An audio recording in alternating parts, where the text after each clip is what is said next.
šta ako jedna drevna legenda nije samo priča?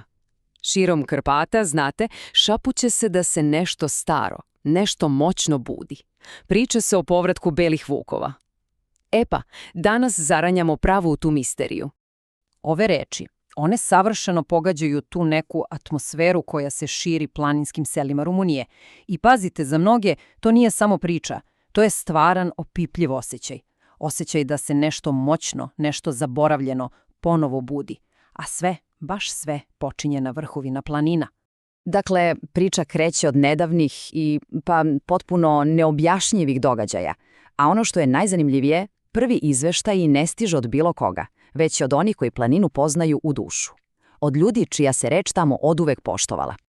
Prve vesti su dakle stigle od starih pastira. Predanje kaže da su sišli u sela bledi kao krpe, drhteći, ali ne od zime, već od čistog strahopoštovanja. Prijavili su da su videli duhove. Ne medvede, ne obične vukove koje sreću ceo život, ne, ovo je bilo nešto sasvim drugo. Govorili su o čoporima ogromnih, potpuno belih vukova, čije krzno, kažu, sija poput srebra na mesečini. Ali detalj od kojeg se ledi krv u žilama, bile su im oči. Opisuju ih ne kao oči životinje, već kao dve hipnotičke plave vatre koje prosto gore u tami. I onda dolazi onaj ključni deo.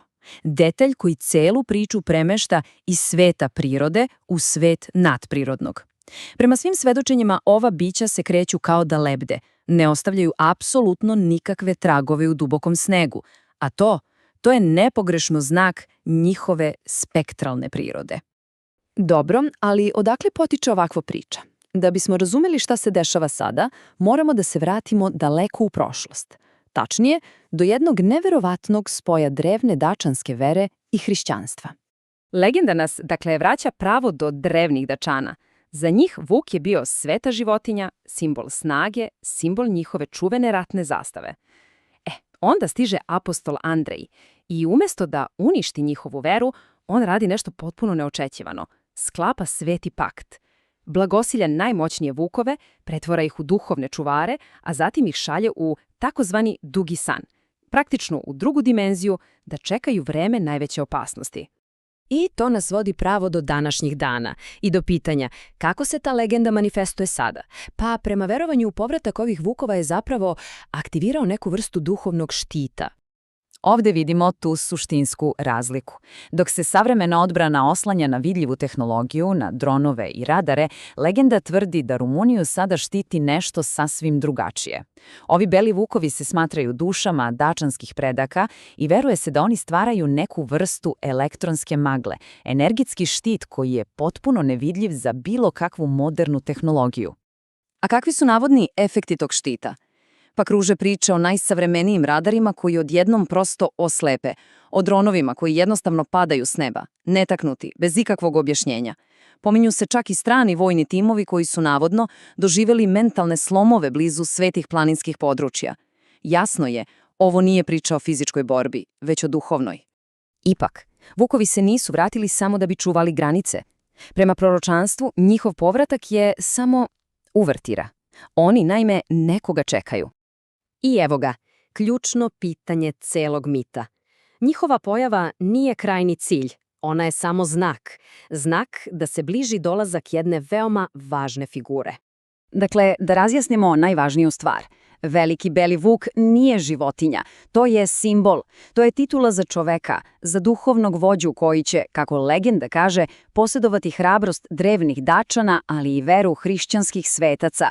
Upravo on je taj koji treba da ujedini čopon, odnosno naciju. Međutim, postoji jedan jako važan uslov, da bi se celo proročanstvo ispunilo. Ova zaštita i dolazak tog vođe pa nisu bezuslovni. Ove reči iz predanja zapravo sažimaju suštinu svega. Duhovni štit i moć vukova direktno zavise od stanja samog naroda. Unutrašnji sukobi i podela, kako kaže legenda, bukvalno slabe tu mističnu odbranu. Prema legendi, put do ispunjenja proročanstva vodi kroz nacionalno jedinstvo. Stvar je prosta. Svaki put kad se ljudi svađaju, vukovi se navodno povlače, a svaki put kada pokažu dobrotu i slogu, štit jača. Na kraju, to potpuno jedinstvo naroda je, navodno, onaj posljednji signal, poziv, na koji će se veliki beli vuk konačno odazvati.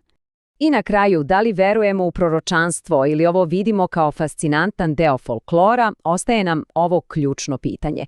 Ova priča nas podsjeća na neverovatnu moć koju drevni mitovi imaju, kako simboli kao što je beli vuk i dan danas mogu da inspirišu, da ujedine i na kraju krajeva da oblikuju čitav osjećaj nacionalnog identiteta i nade za budućnost.